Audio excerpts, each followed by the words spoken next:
Welcome to my field. This is Solomon Oluwabiyi, and today I'm going to be speaking to you about the voice, which is episode 6 of Difficult Season. I'd like to ask you a question today. Whose voice do you hear and obey?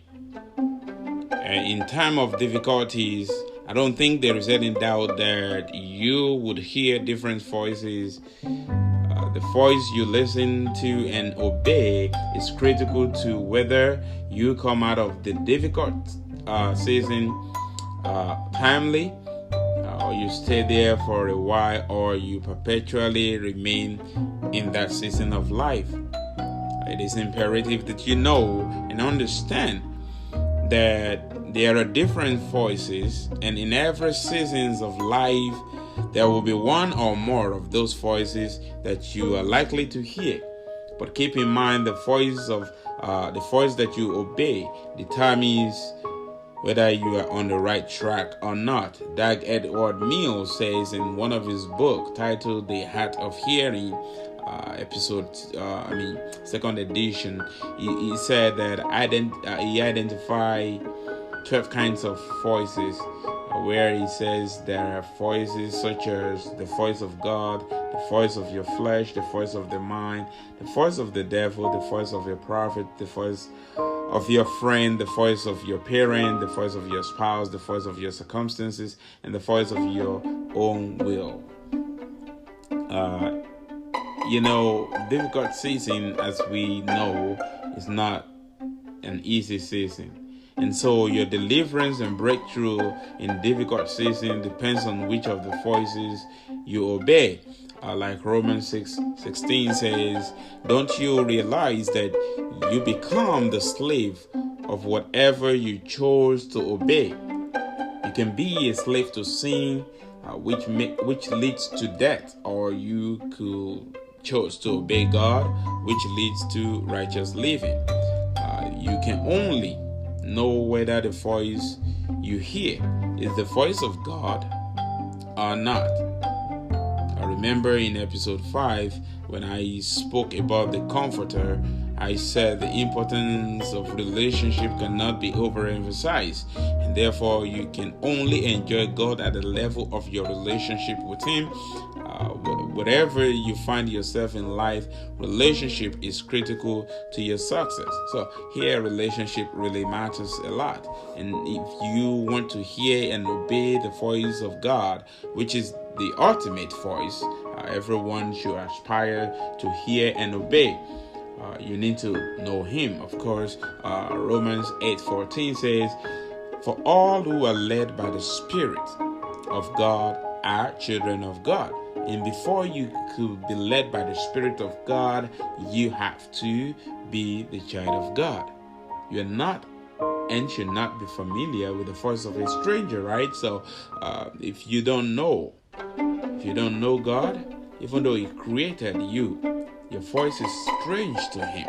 Proverbs chapter 15 verse 8 says, the sacrifice of the wicked is an abomination to the Lord, but the prayer of the upright is His delight.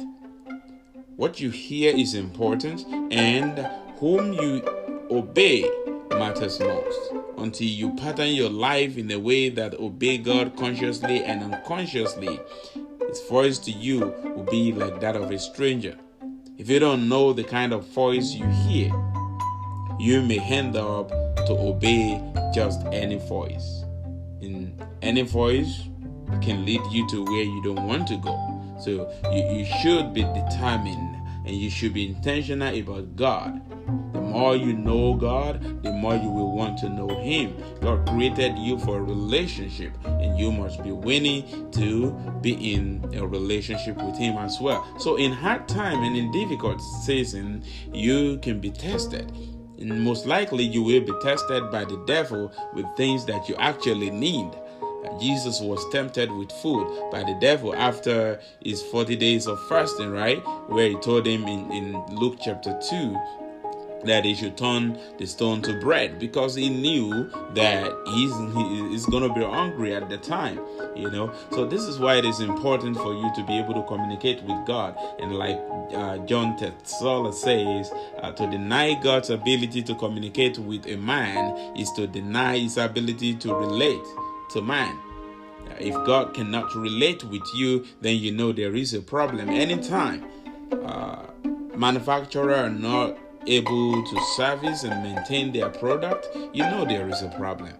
This is why most of the equipment, most of the smart equipment that we have nowadays, they are updated frequently to keep them safe and secure. The same way God wants to keep you safe and secure by having a relationship with you, by being able to communicate with you, by being able to give you wisdom and discretions to things to happen, to things that are coming ahead of you. So know that there is a problem when God, who created you, is unable to service or maintain you by way of listening to you. And if he's not listening to you, there is no way you can hear from him.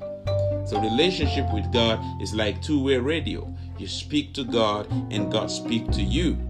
You need to keep in mind that it is not because God cannot maintain or service you. It is because his eyes is too pure to behold evil. Habakkuk chapter 1 verse 13. So the need for you to make necessary adjustment is now. Doing so will help you to hear when God speaks. If you don't know, or if you're unable to tell when God speaks, you know that danger lies ahead. So imagine if Moses was unable to hear God. The children of Israel could have stayed permanently in Egypt, the land that enslaved them. Okay, so the ability of you to hear God will not only favor you, but it would and it could make you a deliverer to God's people. And so to get the text of this episode, please see the episode description below, the episode link below. And that's all I have for you today.